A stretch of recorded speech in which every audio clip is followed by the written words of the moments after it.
Hello everyone, once again welcome back.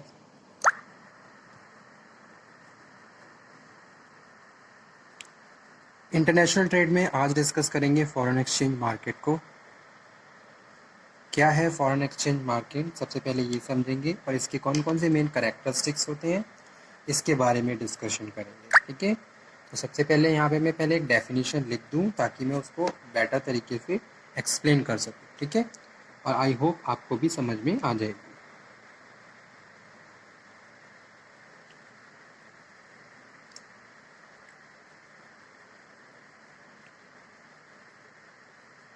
Foreign exchange market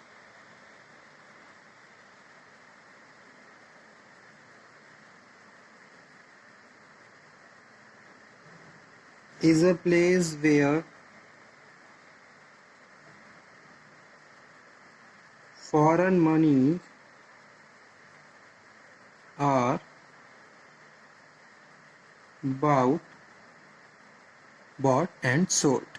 ठीक है, foreign market क्या है? Foreign exchange market is a place जहाँ foreign currency को या फॉरेन मनी को खरीदा और बेचा जाता है। ठीक है, foreign exchange market is an institutional arrangement.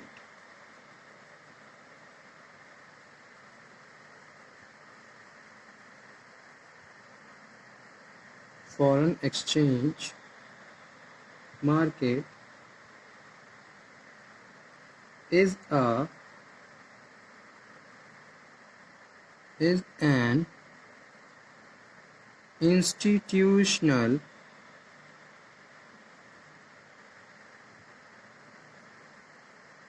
arrangement for buying and selling of foreign currency ठीक है, फॉरेन करेंसीज को खरीदना बेचना, that come under in foreign exchange market. Exporter sell the foreign currency and importer buy them. Exporter क्या करते हैं? Foreign currency को cell करते हैं और इंपोर्टर उन्हें खरीदते हैं। अब मैं ऑलरेडी एक्सपोर्ट और इंपोर्ट के बारे में डिस्कस कर चुका हूँ, डिस्कशन हो चुका है हमारा, तो आपको ये बेटर अंडरस्टैंड हो जाएगा। Exporters sell the foreign currency, मतलब सामान को बना के बेचना दूसरी कंट्री। जब आप सामान बना के दूसरी कंट्री के बायर्स को बेचोगे तो वहाँ पे आप क्या कर रहे हो? एक्सपोर्टर्स क्या कर रहे हैं? Exporters sell the foreign currencies and importers buy them. Okay, so foreign exchange क्या है? फॉरेन एक्सचेंज जिसको फॉरेक्स भी बोलते हैं। Market refers to the market buy for currencies. ठीक है, फॉरेन एक्सचेंज मार्केट क्या है? करेंसीज की मार्केट, जहाँ करेंसीज को खरीदा बेचा जाता है by the different parties. So transactions in this market typically involve the one party purchasing quantity of money, quantity of one currency in exchanging for that paying quantity of another. Okay, so foreign exchange market is the largest and most liquid financial market in the world, and the trading between large banks, central banks, currencies, speculators, corporations, government and the institutions. Okay, so in today's world no economy is self sufficient, so there is a need for exchange of goods and services amongst the different countries। जैसे कि हम already discuss कर चुके हैं कि भाई हर country अपने आप में क्या है, प्रॉपरली स्ट्रेंथ नहीं है सबकी। ठीक है, हर कंट्री अपने आप में प्रॉपर इम्प्रूव नहीं है, हर तरीके से कुछ ना कुछ ऐसी रिसोर्सेज हैं जो स्केयर हैं, तो उसके लिए हमें दूसरी कंट्री के साथ बिजनेस करना पड़ता है, करेंसी को भी एक्सचेंज करना पड़ता है। So every sovereign country in the world has currency that is legal tender to its territory, and this currency does not act as a money outside its boundaries. ठीक है, so foreign exchange market is a money market in the financial centers. It is a place where foreign money are bought and sold.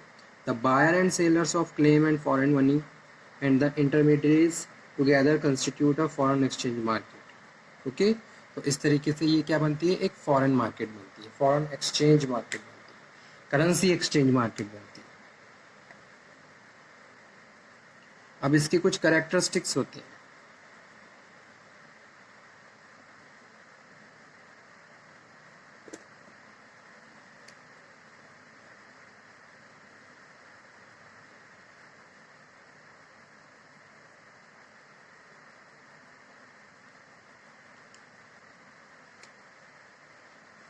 So first one is electronic market.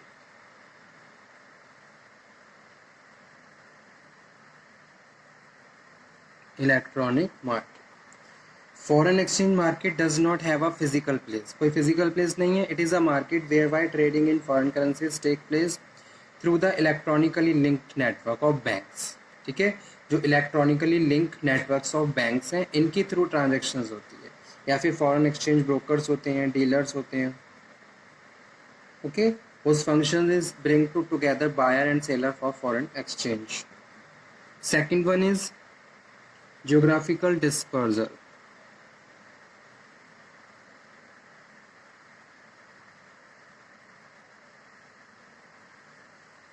A redeeming feature of the foreign exchange market is that it is not to be found in the one place. The market is vastly dispersed throughout the leading financial centers. कोई ऐसा particular area नहीं है जो limited है. There is a vast market center of the world such as London, New York, Paris, Tokyo, Hong Kong, Toronto, ठीक है, and other cities. Third one जो इसका जो मेन कैरेक्टरिस्टिक है वो है transfer of purchasing power.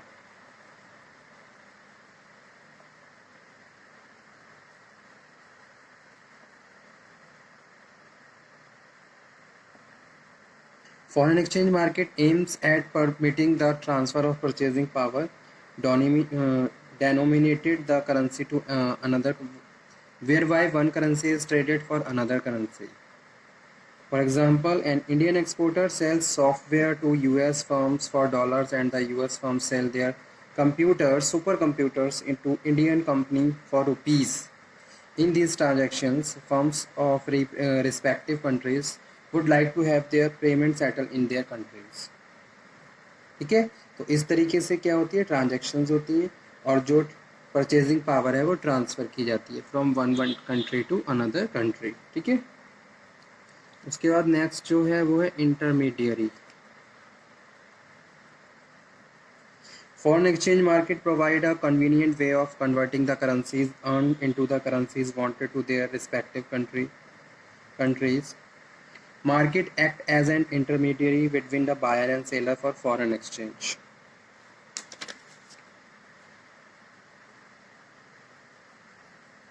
Next one है volume. A special feature of the foreign exchange market is that out of the total trading transactions that take place in the foreign exchange market, around the 95% take from the cross border purchase and the sale of assets. तो ये भी एक बहुत बड़ा amount है, volume इसकी बहुत ज़्यादा है.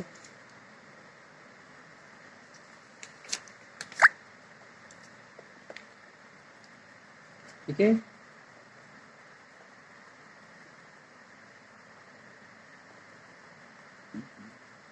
और लास्ट है मिनिमाइजिंग risk.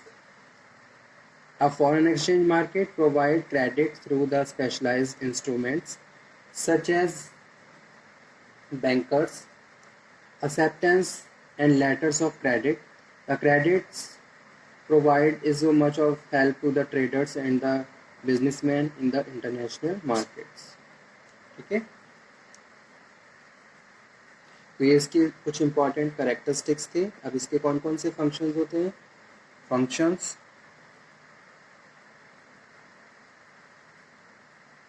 फंक्शंस में फर्स्ट है transfer function.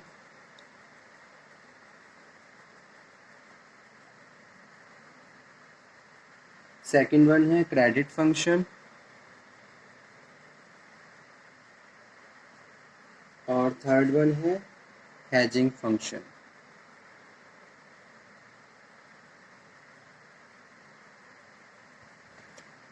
Okay, Transfer function, the basic function of any foreign exchange market is to facilitate the conversion of one currency to another. Currency को another currency में change करना, that is a transfer function, to accomplish transfer of purchasing power between two countries. Okay.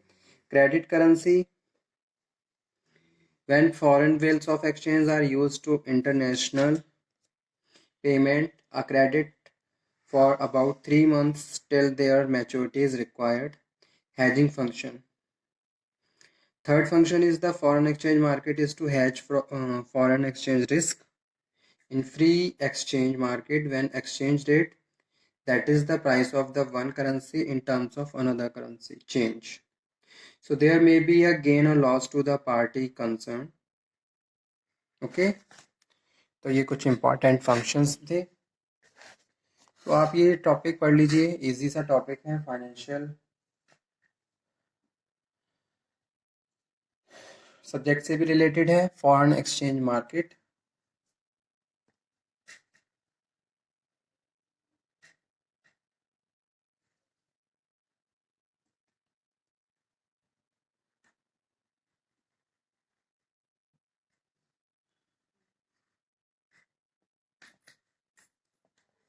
Okay student, thank you very much.